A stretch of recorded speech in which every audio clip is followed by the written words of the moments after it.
There's a reason your strongest convictions can vanish overnight. And psychology has known about it for decades, they just haven't told you. Imagine a world where your thoughts, your decisions, even your sense of self, are subtly guided by invisible currents. Not by grand pronouncements, but by whispers in the architecture of your own mind.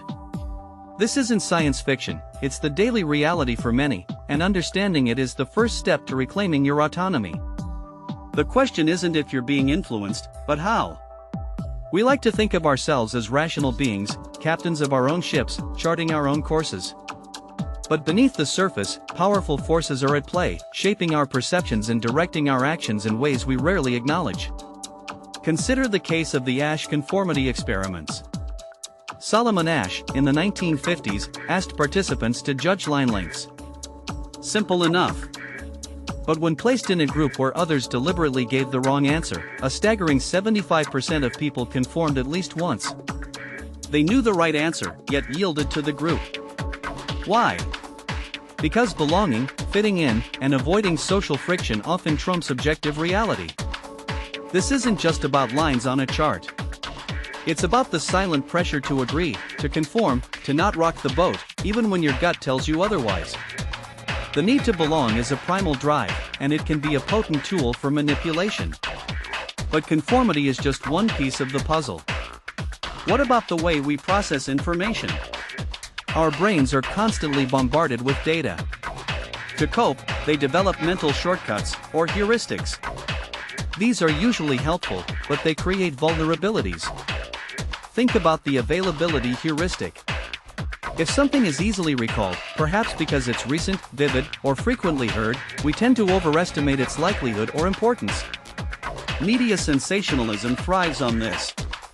A single plane crash dominates headlines, making flying seem far riskier than driving, despite statistics proving otherwise. The availability of the dramatic story overrides the data. This isn't about faulty logic, it's about how our brains efficiently, and sometimes inaccurately, manage information overload. So, the next time you feel a strong opinion forming, ask yourself, is this based on solid evidence, or on what readily comes to mind? This leads us to a more insidious mechanism, the creation and reinforcement of echo chambers. In the digital age, algorithms are designed to show you more of what you already like or agree with. This isn't just about personalized ads, it's about constructing a reality tunnel. Your beliefs are constantly validated, not challenged. Dissenting views are filtered out. Over time, this makes your own opinions seem universally accepted, and opposing views appear irrational or malicious. This phenomenon, amplified by social media, creates deep societal divisions. It's not just about disagreement, it's about two groups living in fundamentally different informational universes. Consider the concept of cognitive dissonance. When we hold two conflicting beliefs, or when our actions contradict our beliefs, we experience discomfort. To resolve this, we often change our beliefs, our actions, or we rationalize. Manipulation often exploits this. If someone can get you to take a small action that conflicts with your values, they can later persuade you to adopt new beliefs that justify that action. It's a subtle, backwards path to persuasion. A fascinating, if obscure, experiment by Carl Hovland and Walter Weiss in 1951 explored this with credibility. They presented identical articles on topics like the atomic submarine and the economic situation to different groups. One group was told the article was by a highly credible source, like a scientist, the other by a less credible source, like a communist newspaper. Initially, those who read the article by the credible source showed greater opinion change. However, a month later, when they retested the participants, the opinion change from the highly credible source had diminished, while the opinion change from the less credible source had actually increased for some. This is the sleeper effect. The message, over time, becomes dissociated from its source. The content, stripped of its initial credibility judgment, can then exert influence independently. This means that even if you initially dismiss something due to its source, the idea itself might creep back into your mind later, influencing you without your conscious awareness.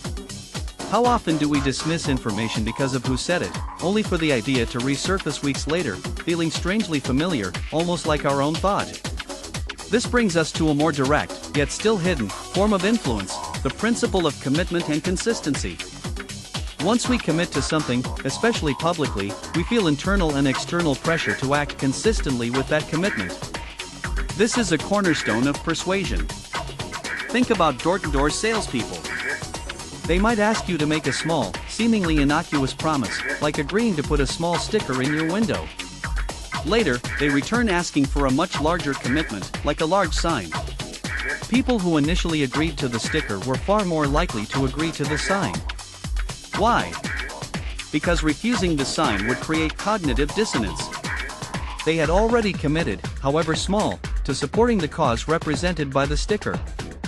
The larger request is simply a consistent extension of that initial commitment. Even more subtly, this applies to our self-perception.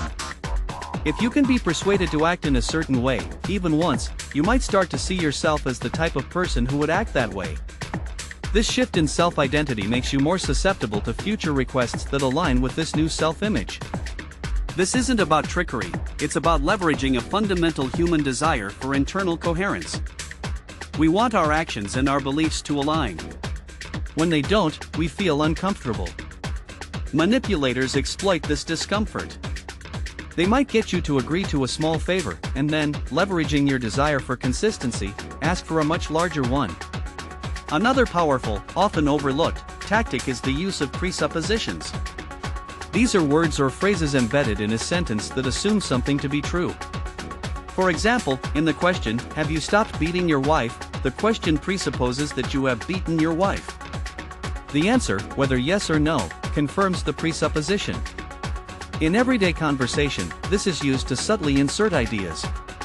If someone asks, "When will you realize this is the best option?" they are presupposing that it is the best option. Your mind is nudged to accept the premise without explicit argument. We've touched upon conformity, heuristics, echo chambers, and commitment. But two ancient principles, deeply ingrained in our social fabric, are perhaps the most potent: reciprocity and scarcity. Reciprocity is the principle that we feel obligated to return favors.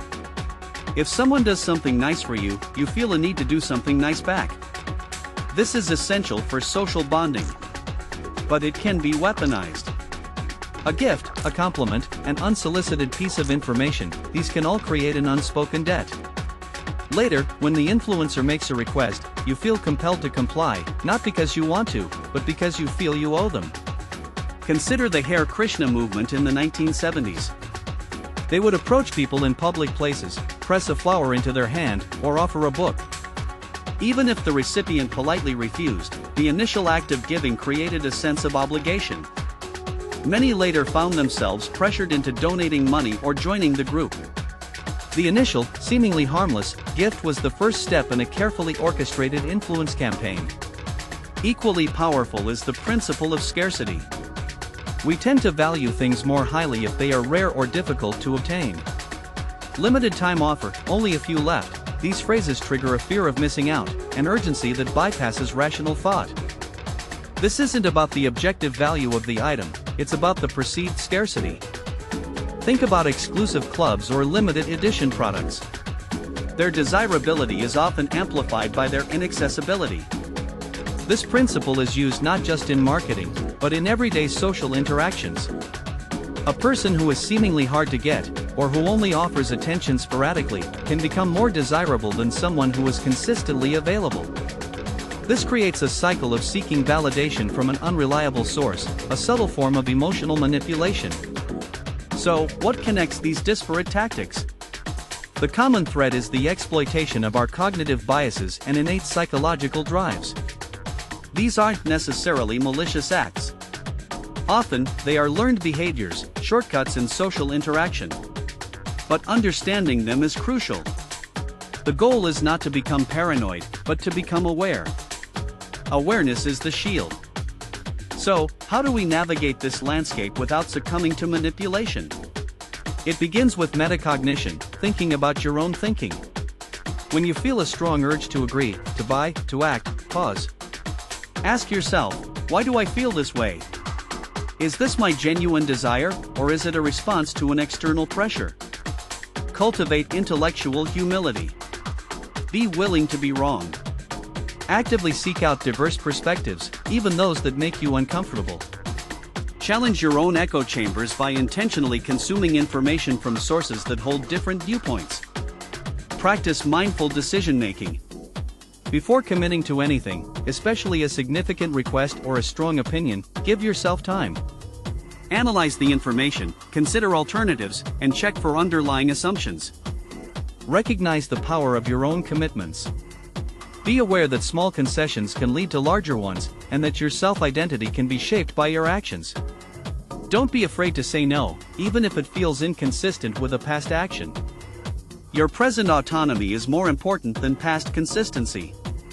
Ultimately, understanding dark psychology isn't about learning to manipulate others. It's about understanding the vulnerabilities in the human mind, including your own, so you can protect yourself and foster more genuine, transparent interactions. The most powerful defense against unseen influence is conscious awareness. What's one assumption you hold that might be based on a cognitive shortcut rather than deep reflection?